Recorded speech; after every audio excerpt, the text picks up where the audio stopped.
வணக்கம். விடுதலை ராஜேந்திரன்.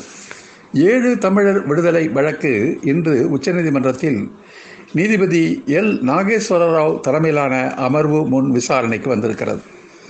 அதில் அமர்வு சார்பாக 3 கேள்விகள் எழுப்பப்பட்டு இருக்கின்றன. 3ம் மிகவும் முக்கியத்துவம் வாய்ந்தவை. அமைச்சரவை ஒப்புதல் தந்து தமிழக ஆளுநர் அதற்கு ஒப்புதல் தராமல் 2 ஆண்டு காலம் கிடப்பில் போட்டு வைத்திருப்பதற்கு உச்சநீதிமன்றம் தனது அதிருப்தியை வெளியிட்டு இருக்கிறது. சட்ட ரீதியாக இதில் உச்சநீதிமன்றம் தலையிடுவதற்கு உரிமை உண்டா என்று நீதிபதிகள் கேள்வியை எழுப்பியிருக்கிறார்கள்.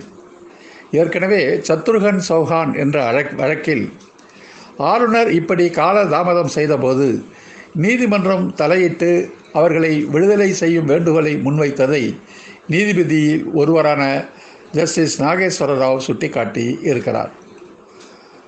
பேரறிவாளன் சார்பில் வாதாடிய வழக்கறிஞர் இதில் நீதிமன்றம் தலையிடுவதற்கு வேறு ஏதேனும் வழிகள் இருக்கிறதா என்று கேட்டதற்கு நீதிமன்றத்திற்கு உரிய 142வது பிரிவு அதிகாரத்தை பயன்படுத்தி இவர்களை விடுதலை செய்யலாம் என்ற கருத்தை முன்வைத்திருக்கிறார். நீதிமன்றம் அதை கேட்டுக்கொண்டிருக்கிறது.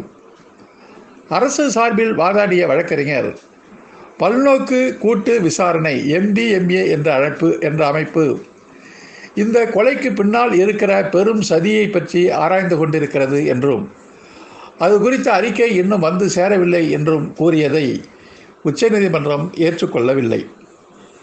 இப்படி பெரும் சதி விசாரணை குறித்து ஆராய்கின்ற இந்த விசாரணையில் ஏற்கனவே தண்டிக்கப்பட்ட இவர்கள் எப்படி வருவார்கள்? அது ஒட்டுமொத்தமாக இந்த வழக்கு விசாரணையில் வேறு யாராவது ஈடுபட்டிருக்கிறார்களா என்பது குறித்து நடத்தப்படும் விசாரணை. அதுவும் கூட கடந்த 20 ஆண்டுகளாக பல வெளிநாடுகளிலிருந்து உரிய பதில் வரவில்லை என்ற காரணத்திற்காக கிடப்பில் போட்டு வைத்திருக்கிறீர்கள். அதற்கும் இந்த 7 பேர் விடுதலைக்கும் என்ன தொடர்பு இருக்கிறது? இவர்கள் ஏற்கனவே தண்டிக்கப்பட்டு சிறையில் அடைக்கப்பட்டவர்களாயிற்றே என்ற கேள்விகளை உச்சநீதிமன்றம் எழுப்பி இருக்கிறது.